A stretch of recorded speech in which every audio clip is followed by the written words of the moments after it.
All right, we're here today. We're gonna do a quick buttercream demo for you guys. We have Chef Ongood here today with us. Hey guys. I think if you come a little bit in here too. There we go. I think you're in the screen now. We're good to go. We're gonna show you how to do two different buttercreams here. We got Chef doing simple buttercream over here, and I'm gonna be doing a Swiss buttercream, okay? Buttercream, we know, we've talked a little bit about this week, is the modern version of the icing that we use to decorate our cakes today. It wasn't what's always been used to decorate cakes, but with the advancement in technology, we have much better ingredients. Buttercreams, these nice fine buttercreams were created, and that's what's typically used to make cakes and decorate cakes nowadays. So in our book, we really teach the main 4 buttercreams. We've got our simple buttercream, we've got Swiss buttercream, we've got Italian buttercream, and we've got French buttercream. Now, does that mean there aren't a bunch of other types? Every culture really has their own. There's even an American buttercream, which essentially is just fat, butter, sugar being creamed together, and then the introduction of heavy cream and whipped and incorporated until we get a nice smooth buttercream, okay? There's German buttercream, there's Russian buttercream, Mexican buttercream, but the big 4 that we see in the industry are these 4 right here, okay? And I kind of separate the buttercreams into 2 unofficial categories. We kind of have our creaming buttercreams, where we're doing more of sugar and fat being incorporated together. And then we have more of our meringue buttercreams, and that's our Swiss and that's our Italian. So we are essentially making a meringue, and then we need our butter to be incorporated properly, okay? For the creaming buttercreams, you do it a lot like the creaming methods. Get your fat and your sugar into the bowl and cream them properly, okay? But with the meringue buttercreams, you need to make sure that you properly soften your butter and that the meringue is fully cooled down, okay? If the butter isn't soft enough, the hard butter will basically beat your meringue into a pulp and it will fall. If your meringue is not cool enough, it will melt your butter, and once again, you're gonna have a soupy mess. So we want that perfect consistency, okay? So we're gonna go ahead and start the Swiss meringue because we need a minute for that to whip up. We're gonna jump over to the simple, and then we'll jump back to the Swiss, okay? So right now, just like the Swiss meringue that we've always made, we've got our egg whites, and we're going to put our sugar in our bowl, and we need to mix the sugar and egg whites together. Mix just till 110, 120 degrees. Then we're gonna start to whip and incorporate, okay? That's the meringue, that's the first step of the recipe, and then we're gonna start to incorporate our softened fat, okay? So I'm gonna go ahead right here, and I'm gonna slowly start mixing, and I actually am using my torch, and I'm just gonna put a little bit of heat on the bottom of the bowl. Not a whole lot, just a little, take it off. The proper way is obviously use a hot water bath, but cheater ways in the industry are always my favorite, so I like to bring out the blowtorch. So I'm gonna slowly get started on this, and I'm gonna let Chef Ongood start working on the simple buttercream. So he's already got the butter and confectioner sugar in the bowl, and we're gonna start slowly creaming those and bringing them together, okay?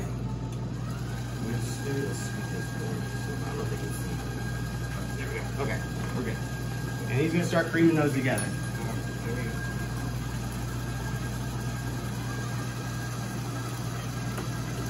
Once the buttercreams are made, they can be flavored and changed, but I do suggest you make the buttercreams properly first before modifying any ingredients.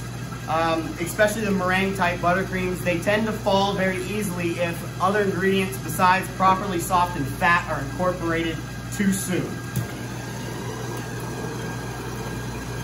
And you can go a little higher speed on it too if you want to crank it up, yeah.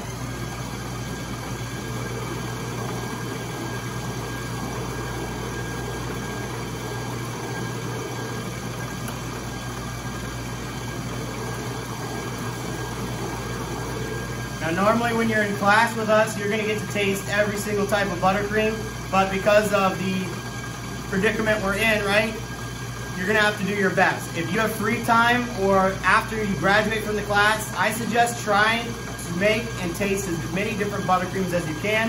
Everybody has their own preference. You'll see Chef Matt likes Italian, Swiss. I can lean towards a flavorful French sometimes, whereas Chef Ongood might like the typical American buttercream. We usually all have our own preferences, okay? So try as many as you can, pick which one you like. Now, just like your meringues, your Italian meringue and your Swiss, we have simple meringue. They all have their own stabilities, right? So same thing is with our buttercreams, especially the meringue buttercreams. the Italian's the strongest meringue, right? So typically your Swiss buttercream is gonna be a little bit weaker than your Italian buttercream. Your French is gonna be one of the weakest. That's where you're trying to incorporate essentially an egg yolk meringue almost into a softened butter. And we know egg yolks don't incorporate air very well. So different buttercreams have different stabilities, have different usages. Usages? That's not a right word. Uses. Simple buttercream, it's a little bit heavier, a little bit stronger than the meringues. That's gonna be really best for some of your high heat, high humidity, some of those beach weddings. Fondant, obviously, is the best that holds up against some of those temperatures. You start to get to your meringue type buttercreams, those French, those really delicate buttercreams, they don't hold up well in hot temperatures. They're gonna be best in those weddings, you know, large halls on the inside, no outside parties whatsoever, a lot colder temperatures. Different stabilities for your buttercreams. Extremely important. I think it looks good. I can add the rest of the more. Yeah, start adding some more stuff, yeah. So it's creamed pretty well. We're gonna start incorporating the lemon juice, vanilla, and a little bit of water, which is optional on your recipe, but I like to add it. It thins out your buttercream just a little bit and makes it a little bit more pliable, easier to decorate your cakes and build your cakes. Yeah, you increase your speed up a little bit. Powdered sugar mixer, right? Powdered sugar mixer, right? Yeah. Maybe not quite done. Good. Yeah. Okay. We're doing that. Yeah, maybe a little.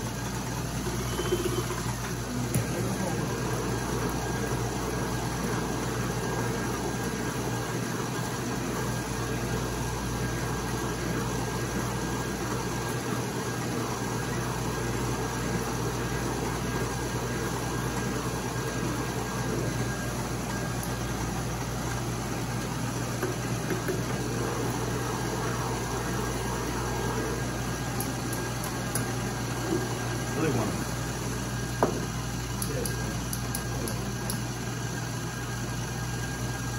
Go ahead and dump that whole thing in there. Yeah.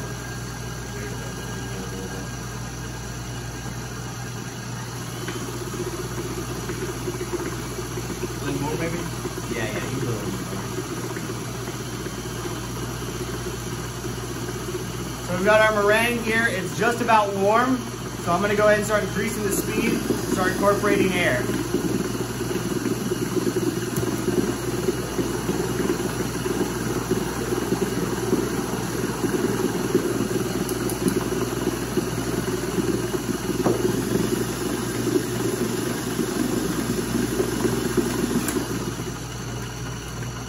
Actually, it's still a little cold. Let's go a little warmer. Remember 110, 120.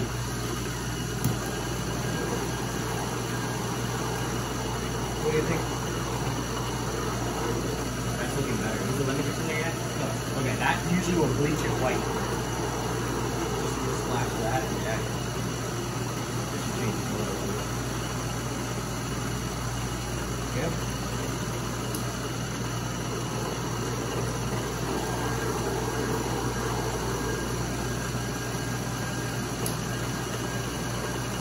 I think I must have put 4 ounces instead of 1 bottle. Pour some more sugar in there, it'll be alright. Buttercreams have a very high sugar, high fat content, so if you notice you didn't put enough sugar, you can always add a little bit more, especially for your creaming buttercreams. Realizing though high sugar, high fat, how healthy are these for us? So how can you change these buttercreams to make them healthier? Changing for some of those, you know, saturated, unsaturated, solid margarines possibly.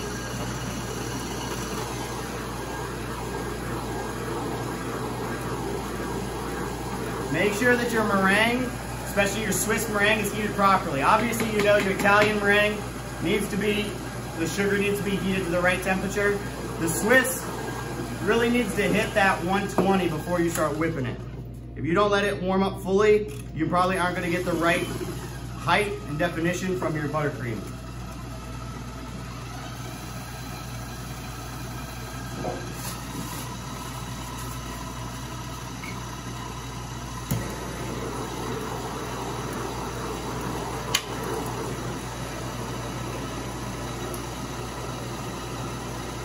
How many egg whites over? That's 10 ounces of egg whites right here. We had 20 ounces of sugar combined, and then we're gonna start warming them up to about 120. Okay. I got 30 ounces of softened butter over here. This is a little bit of shortening. You can play with your shortening and butter ratios a little bit. Right. The shortening has a more of a plastic, so to speak, texture. Right. It holds up a little bit better in some of the heat and some of the better temperatures. So if you're noticing maybe you're doing some of those parties out in the sun, you want to change the ratio of shortening to butter, that might be a good idea. Higher shortening ratios hold up better in hot temperatures. And then you just let it go, right? So like this is the smoke. Oh yeah, you can let it go. Yeah. Go ahead and put this all there too. I'll drop some of the sugar in.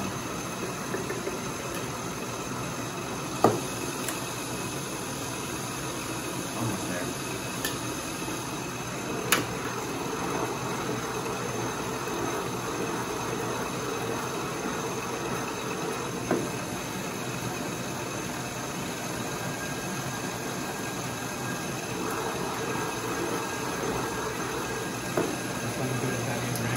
This is going to be the Swiss, yeah. So the Italian is the one that we're going to pour the sugar syrup down the side, old school. But you get really light, fluffy textures with these meringue style buttercreams. You're going to get a little bit of a thicker buttercream from these creamy style ones. And they have their own purpose. It's really what are you trying to do with your cake. Some people, I did preference too. A lot of students like the simple buttercream better than the Italian and the Swiss. I think their palate just hasn't changed enough. As these palate starts to grow, you know, you like the lighter flavors, more refreshing. Definitely like the light, airy kind of texture. Exactly. And the skill it takes to make, you know, and simple buttercream is simple for a reason. Usually an Italian or French, you know, shows a little bit more prowess in the kitchen. Exactly. Your chef. Yeah.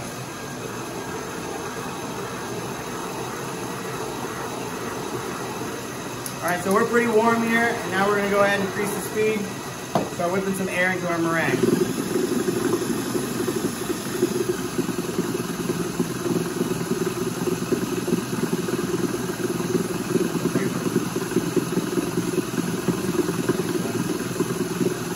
Your Italian and your Swiss buttercream are the same recipe. You just omit water from your simple syrup, and you do the Swiss meringue method rather than the Italian meringue. Both need to be fully cooled though, right? That egg whites and sugar just got warmed up to like 120 degrees. It's a little warm. It's got to fully cool down. So we're gonna keep feeling the bottom of that bowl until it's fully cooled down, so we know when we can incorporate the butter. Once it's fully cooled, we're gonna incorporate the butter gradually. You're not just gonna slap all this butter right in here. Small amounts at a time, about 1 ounce at a time. I will just grab this little scoop and drop it in there until fully incorporated, and then you add the next piece.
for soft peaks at least.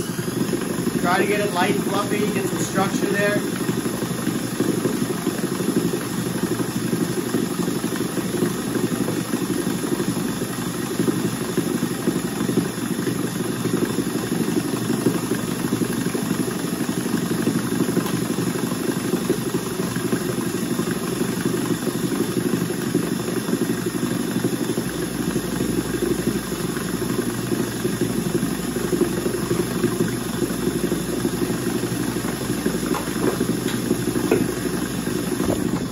So we can see here, simple buttercream, it's a little bit thicker, a little bit heavier, but still should be a smooth, hypeable substance, able to decorate our cakes, rich in butter and sugar. If you have some chunks there, we do, yes, it's just scraping down the bowl, and we can always whip it a little bit longer. The longer you whip it for, a little bit of extra smoothness in the texture.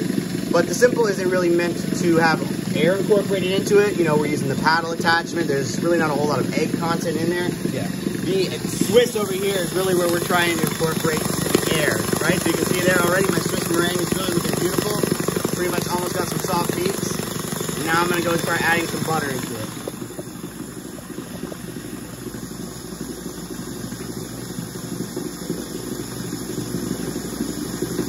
Stop it and check it. It's not too bad, it's falling just a little bit. The butter's softened, which means it's room temperature. It's got a little structure, but it's not quite cold. The more butter you start adding into this, as long as it's not hot meringue or too soft butter, it's gonna add structure to your buttercream. So keep it on relatively high speed, and I'm just gonna start dropping chunks of butter into it. Let it incorporate, drop another chunk. Let it incorporate, drop a chunk. Now can the buttercream break? Oh yeah. Just like a holiday? It can, especially if your butter's not softened correctly or your meringue is too hot. Right. That's usually what causes it to break. Or not adding enough butter to it. Now the Italian meringue and the Swiss can look a little weird and chunky at first, but keep whipping them and they will smooth out.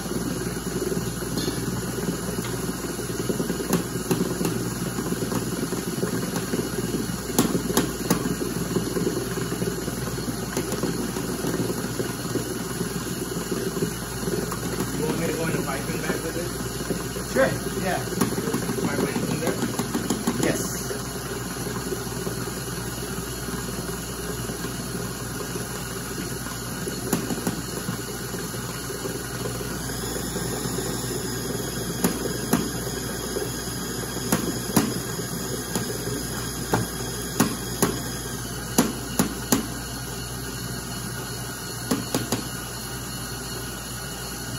Make sure to properly scale your recipe. Not enough butter and your buttercream won't set up correctly. And then we're going to add our shortening in at the end. Just keep adding those in small amounts too. And then it'll come together nicely. It's looking really good. It's really good.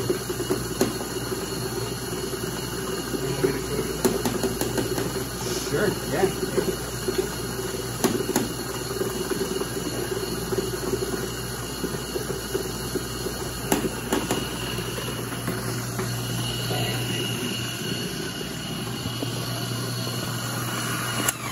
So here what you're starting to see is a really light, yet solid, structured buttercream. This is a Swiss. It's a little chunky still, a little coarse, let's say. So usually what we'll do is we'll scrape down the bowl, make sure that we incorporate all that fat that might have gotten stuck to the side of the bowl. And we're gonna whip it just a little bit longer and incorporate our lemon juice and our vanilla extract. And you'll pretty much be ready to go.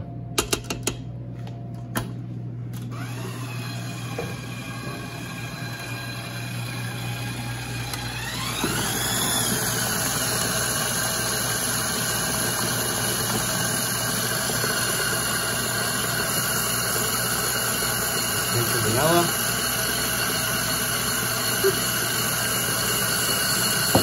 And that's how we have Swiss buttercream. I should have made roughly about 3.5 pounds.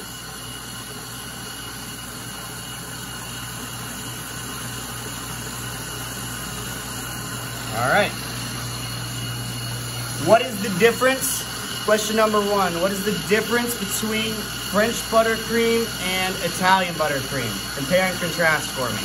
All right, let me go ahead and stop that video. All right, we're back again. We got our Swiss buttercream in our piping bag. We've got our simple buttercream in our piping bag, and I'm gonna show you how to just use a few little things when we're decorating our cakes, okay? So this is our piping tip set. You'll notice it's different than the larger plastic yellow tips that we started out in the beginning of the class. Those are piping tips meant for, you know, piping out your cream puffs, piping out your cookies. These smaller tips are meant for decorating cakes, and we call these a piping tips for decorating cakes, right? With every piping tip set, you have a coupling that's meant to be able to interchange out your tips so that I don't have to keep refilling and changing bags, okay? So essentially, once the coupling you put in there without the ring, without the screw top, coupling in the bag with the filling, and the plastic can be cut so that it does go over the threads a little bit, because this will still screw on right over that plastic. There's no big deal. It kind of makes it a little bit tighter that way anyway. So go ahead and cut that bag, get it ready to go, and then I can switch out my tips. I want to build a rose real quick. Boom, I'm done with my rose, and then I want to jump to a seashell. I can do that really quickly, okay? So when we're talking about our piping tips, we'll go a little closer right here. We've got a few different kinds, okay? We've got our rose tip, and this one's specifically called the rose tip because it's meant to build the buttercream roses. It has a flared edge. It ends up at a point down here, and then it gets thicker on this side. Specifically made to build the roses, okay? If you see one of those tips that's got a thin edge, but it's the same width across, that is not meant to build the roses, okay? Then we've got our plain tip right here, plain for that same reason. It's plain, there's nothing else to be said about it. No design right here, okay? Then we have our star tips. Now we have a few different kinds of star tips. I don't know if you guys can see those there. And it really is gonna depend on the ridges on the sides. Those are gonna dictate the shape that's coming out of the piping bag, right? So more ridges, you're more fine detailed, less ridges, gonna be more of a simpler star. And then if you've got your points and your ridges kind of coming into the center, that's gonna give you more of the rosette style piping tip that you've kind of been used to with those larger plastic piping tips. This is a little bit more of an intricate piping tip. When you're starting to do your seashells, you'll see more of an intricate piping design. You'll see. Let me get into it. And then the last but not least is going to be your leaf tip, okay? This is very interesting looking. It's kind of pointy with a little bit of a dip in the center there. Meant specifically for piping leaves on the sides of your roses or flowers that you're building. So real quick, before I get started on anything else, I'll show you how to use the leaf tip, and because it's so simple. Point is obviously pointing forward. Your flat edge is gonna be parallel with the ground. So you're not gonna be going sideways like this. It's gonna be parallel. And you just real simply pipe out a quick little leaf and pull. Quick little leaf and pull. Quick little leaf and pull. And you'll usually put your rose right in their center. So when we build the rose, I can show you how to do that. But it's really not too complicated. You add a little green dye in that, boom, it really looks like a leaf pretty quickly, okay? So, we've got our plain tip. We're gonna put that on right here. And being a plain tip when decorating cakes, there's not a whole lot you can be doing with it, but it is nice to make a quick little beaded border around your cake. So we've got our top edge and our bottom edge of our cake. We can just put a quick little bead, bead, bead, bead. Nothing too crazy. Now you could do the same shape as a seashell border with the plain tip, but it's just not going to look as clean. It's going to come up and down, but it just kind of looks goofy. The plain tip really a lot of times is meant for writing. So start practicing your cursive writing so that you can do that with your piping bag. Every cake decorator should be able to write the words happy birthday, right?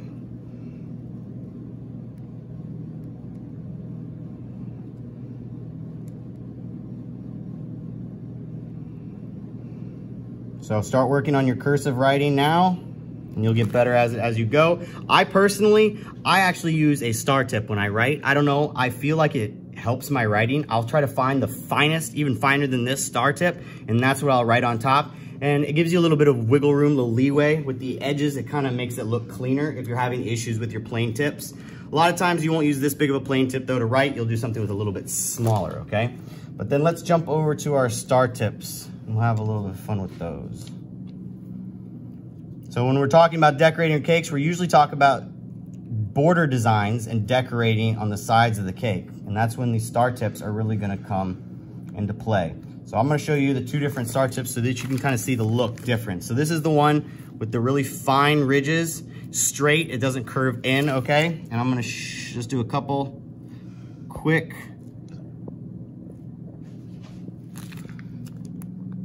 little florets. Nothing too crazy. Just like when we did our buttercream cookies, sorry, our buttercream cookies, our butter tea cookies, you can do the rosettes too, right? Oh, it wasn't very clean. That's a better one. What's really nice with this tip is the seashell. And this is what we call when we do our wave pattern on the side with a star tip. Wave pattern is the most crucial part of this technique, okay? You really wanna start at an angle. You kinda wanna go up and out, up and back down, up, out, and back down, up, back, and back down. And you keep that pattern as you go. You can do a lot of different patterns on the side of the cake and you can kind of come up with your own. I could sit here and go like this around the border of the cake if I wanted to. I could sit there and do rosettes around the border of the cake if I wanted to. If I wanted to, I could even do a seashell drape down the side of the cake, which would kind of be like that down the side of the cake, if you can kind of understand what I'm talking about. It kind of look like a draping technique. Doesn't look that good right there though. That was terrible. Boop.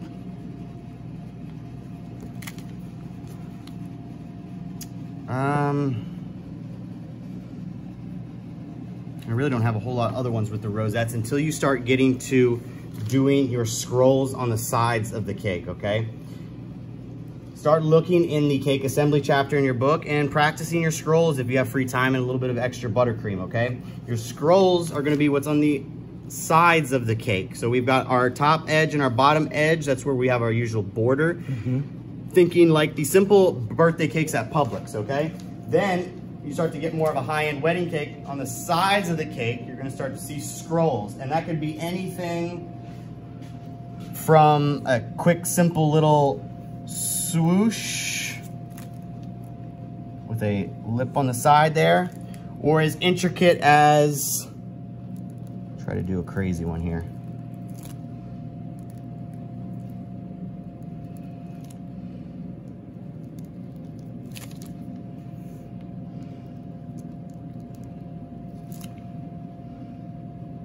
And you just keep going and adding on like branches off the main one. And keep building your scrolls. And then a lot of times you'll see a little rosette on the end of some of your scrolls. Boop. You can have fun with it. You can switch back to the finer star tip.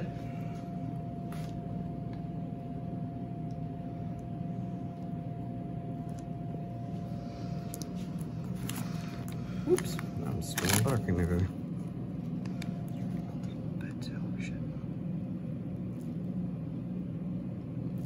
Oh, that looks good. And it's not amazing, but it's simple. It's not too crazy. Scrolls on the side of the cake. Something to start with, right? Something to start with. You gotta build up your... build upon.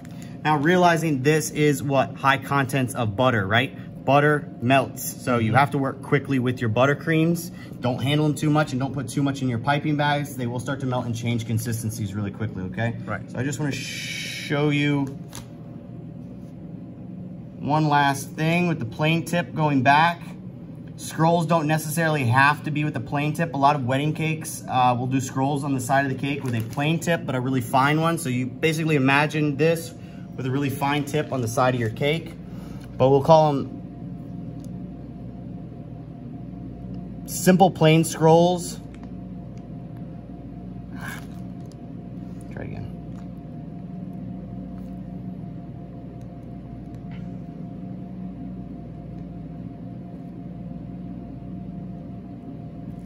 Or A lot of times you'll see on the side of cakes, we'll see draping. So you'll take buttercream and you'll go around the cake. And then you can add on to it too. Drape even further. A lot of wedding cakes, old school wedding cakes, did a lot of draping on the sides. Really what you want to do though is evenness of piping. So start working with your piping bag, your muscles in your hand so that you can get nice, even, clean lines. You can see right here, it starts to thin out. I didn't pipe hard enough right here, and then I piped too hard on this next one. And then nice, even, straight lines. If you're good at drawing or painting, you're probably gonna be a little bit better at some of these piping techniques, okay? That's awesome. So go ahead and stop that video right there.